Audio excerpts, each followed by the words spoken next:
two-part documentary delves into the world of Irish dance and experiences the extreme discipline and dedication it takes to be part of this growing global sport. As we journey with dancers from Ireland, England and America, we look beyond the fake tan and wigs. I think it looks ridiculous. We also witness the highs and lows of each competitor as they battle it out to be the best. The world title is everything in Irish dancing. I have so much pressure to retain the title. I don't want to lose it.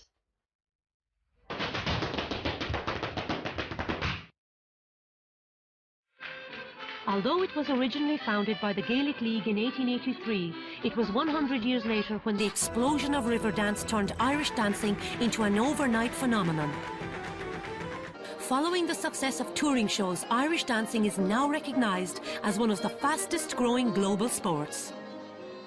One of the most outward changes that's visible to us is the whole notion of the World Championships, which moved from like Colosh to where it could be housed in a school in Dublin, to now not only being housed in Ireland but also being housed overseas, attracting thousands of competitors. When I won the Worlds was back in '75, and it was at the Mansion House, and it was a very prestigious event. It was a beautiful event. It was a completely different sort of a competition those days. It was much smaller. It's much bigger now and much more glamorous. City West welcomes the 2011 Irish Dancing World Championships back to Dublin for the first time in 15 years.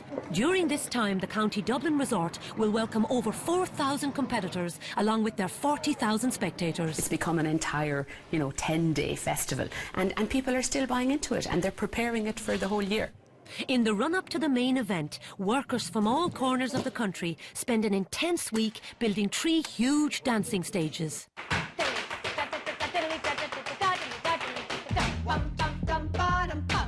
Unlike most competitors, Galway girl Claire Greeny is carrying enormous pressure ahead of this year's Worlds.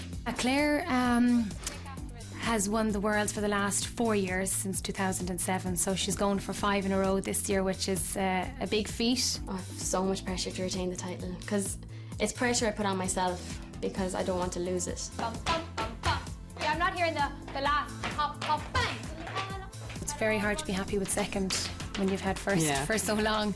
If I don't win the Worlds, it's not the end of the world, but I will be devastated.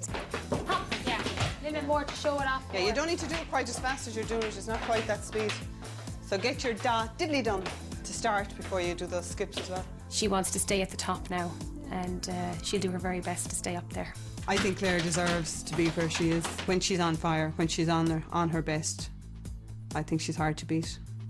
An up-and-coming name on the Dublin dance scene is Jack Quinn, who spends 7 days a week training for this year's Worlds. Jack won the All-Irelands this year, so it gives him the enthusiasm and it gives him the encouragement to actually face the world now and hope for the best.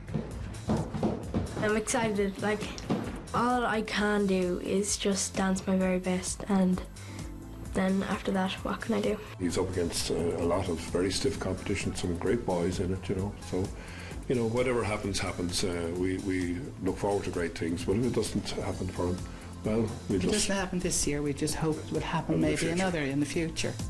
Dublin-born but US-based, Carl Drake has flown home with students from his school, which is based in Atlanta, Georgia. He's crossing! Come on, lift him up the back! Up, up!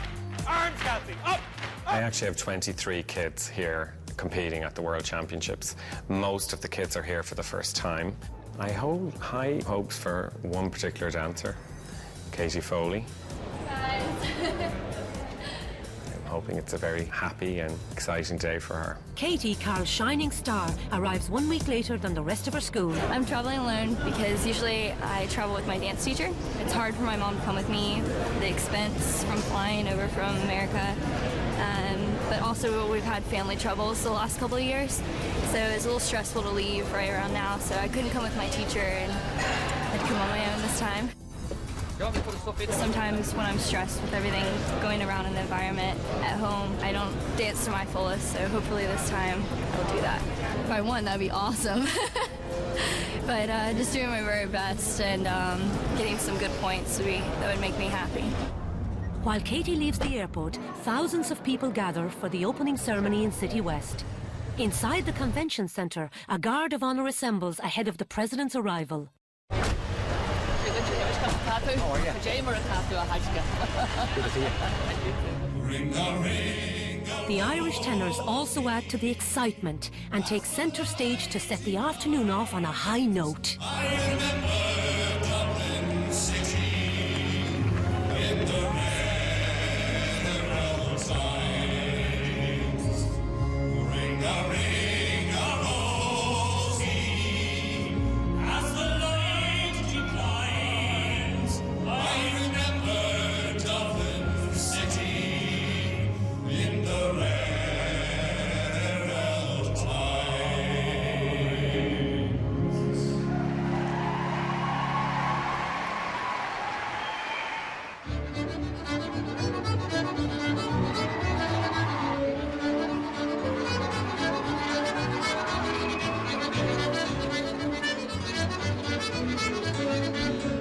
It's a lot of dancers' dreams just to make it to the Worlds and to compete at the Worlds.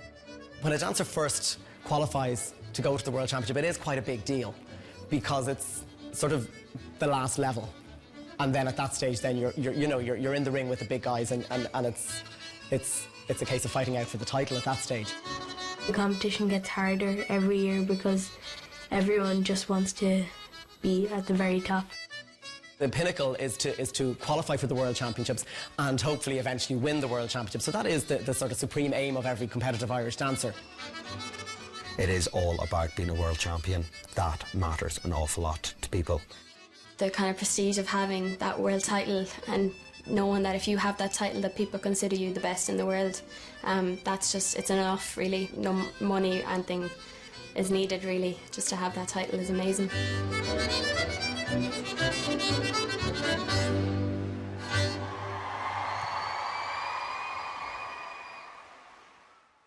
Desperate to have her time with the title is American teen Katie Foley. After a long flight, she's delighted to see Carl's familiar face. So the flight was okay? It was okay. Yeah? Yep.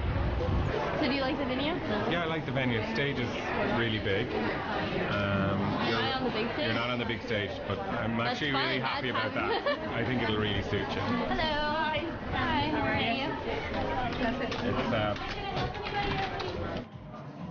Although Katie has only just arrived in City West, she immediately starts intensive training. The jet lag definitely has an effect on them, and most of my dancers came 2 or 3 days ahead of time to practice and adjust to the time difference. Katie is still on US time, so she'll have to adjust quickly if she's to dance her best tomorrow.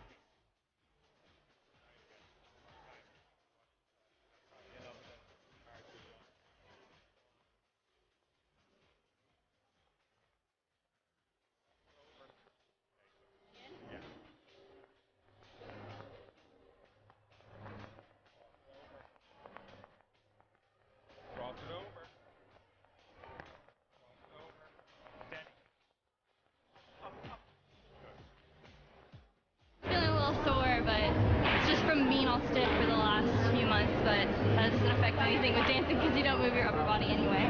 But I'm feeling really good right now. Usually after all that time practicing really hard, I'm just falling apart. I'm waiting for something to pull, but I feel really good right now, so it's exciting for tomorrow. Jonathan and Claire McMurrow from Manchester's Lally School also hold high hopes for their dancers in this year's Worlds. The most stressful thing probably about the Worlds is you've got, you know kind of the ability of all your dancers that are there. You're really hoping that when they get up to dance that they do the best they can do and as good as you've seen them probably dancing in class. Some of our dancers will have really high expectations. Lally School dancer Jessica Hindley is also dancing in the under-19 age group, competing against Katie Foley. We'll be delighted if she can get up there and dance her best. There's other children who will be wanting to recall, other children that will be wanting to medal. Some of them are going for the experience. So you're dealing with all the children and all their parents' expectations as well. So fortunately enough, we're blessed by having children who are very realistic about their own expectations, and so are their parents. While Katie perfects her routine, Jessica gets fired up for competition time in the main practice area.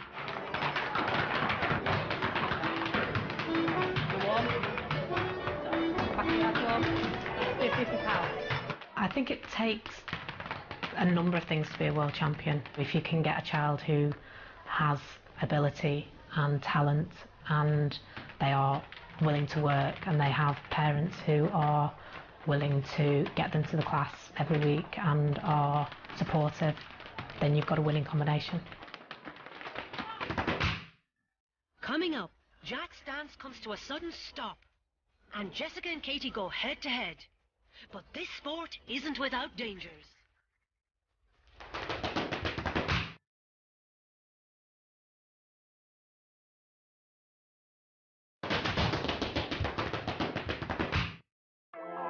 At 6 a.m, it's an early start for Jack, but on the day of competition, he's raring to go.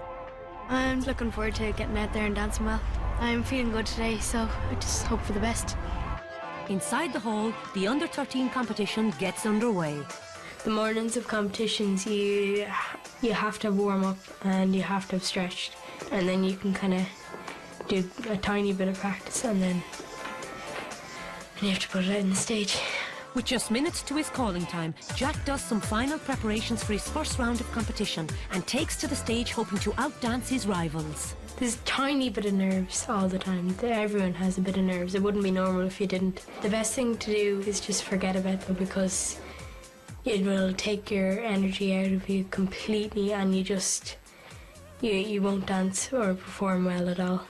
Warmed up and wished well, Jack begins his first round of competition.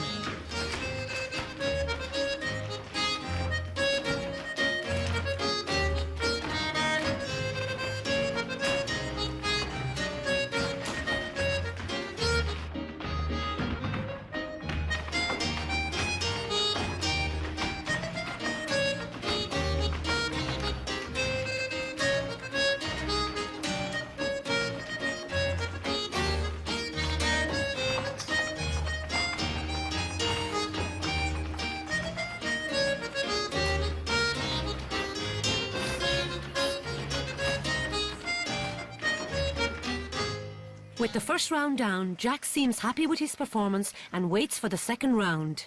To ease any stresses or strains, dancers can escape the heated competition halls and unwind at the festival's carnival.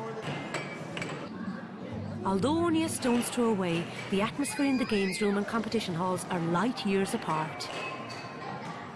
In the Sycamore Suite, we witness the intensity of competition time as rivals Jessica and Katie prepare to go head-to-head. First of the two to take to the stage is Jessica. Yeah, I was feeling good, a bit nervous, but it's always nervous when you're first warming up and everyone's panicking. The preparation for today has been probably better than her last few majors. Yes, definitely. She's in form, she feels good about it. There really isn't much more she can do, to be honest. While Jessica reruns some steps, Katie has other things on her mind. To get this ready, I woke up at 6, so everything hopefully will stay on for the set dance. I did do my own makeup. When I was younger, my mom used to do my hair and makeup, and I'm just very independent with everything, so I taught myself how to do it based on her because she used to be really good at it. I just wanted to do it on my own, which is good because now she can't come with me to competitions. It's too hard, so I miss my mom a lot. Anyway, I wish she was here, but sometimes you just have to face those challenges alone and try to keep in contact the best you can. So. Okay, we'll go upstairs then. Are we going to come too? Yeah, I'll go up with you.